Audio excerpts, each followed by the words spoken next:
রাস্তায় বেরোলে যখন বাড়িঘরগুলো নানান রকম রঙিন আলোতে সেজে ওঠে, তখন মনে কিন্তু আনন্দতে গুনগুন করতে শুরু করে। কারণ কালী পুজো চলে এসছে। এই তো সব বাড়িগুলো এবার রঙিন হয়ে উঠবে। আর এই কালী পুজো আসার আগ দিয়ে কিন্তু সবচেয়ে বেশি মনে পড়ে সেটা হচ্ছে মাটির প্রদীপ। মোমবাতি তো জ্বালানো হয়, কিন্তু মাটি ছেঁচে সেটা থেকে মাটির প্রদীপ বানানোর কিন্তু মজাটা আলাদাই। আমরা ছোটোবেলায় প্রদীপ তো মা কিনতই, বাট তার সাথে বাড়িতে বসে সেই লাল মেটু মাটি দিয়ে আমরা কিন্তু বানাতাম বিভিন্ন রকমের প্রদীপ। বাবা কাকারা আমাদের অবশ্যই হেল্প করত।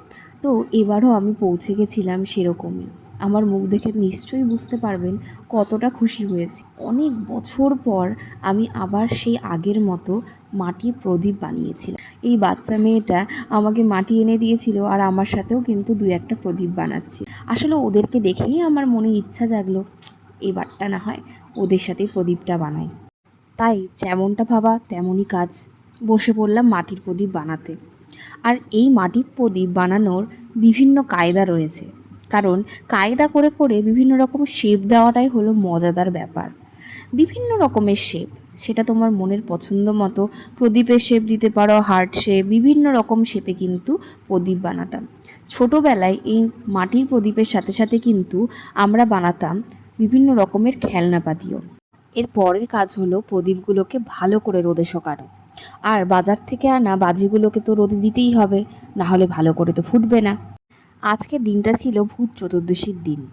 এই দিন বাড়িতে 14 শাক খাওয়ার নিয়ম রয়েছে। আর সন্ধেবেলায় মায়েরা 14 প্রদীপ জ্বালানোর কিন্তু একটা প্রথা রয়েছে।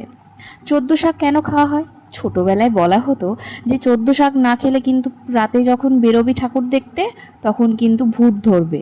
তাই ভয়ের চোটে ওই তেতো তেতো শাকগুলোকে জল দিয়ে কপ কপ করে গিলে ফেলা হতো।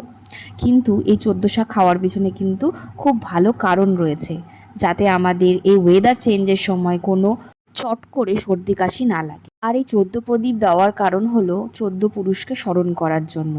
আর বাড়ির 14টা জায়গায় যাতে প্রদীপ জ্বালানো হয়, বাড়ির কোনোখানেই যেন অন্ধকার না থাকে। এই দিন আমরা বিভিন্ন জায়গায় প্রদীপ জ্বালাই, চারিদিক যেন আলোতে আলোময় হয়ে ওঠে। আর এই দিন একটা মজার ব্যাপার হয়, সেটা হচ্ছে ভূত পোড়ানো।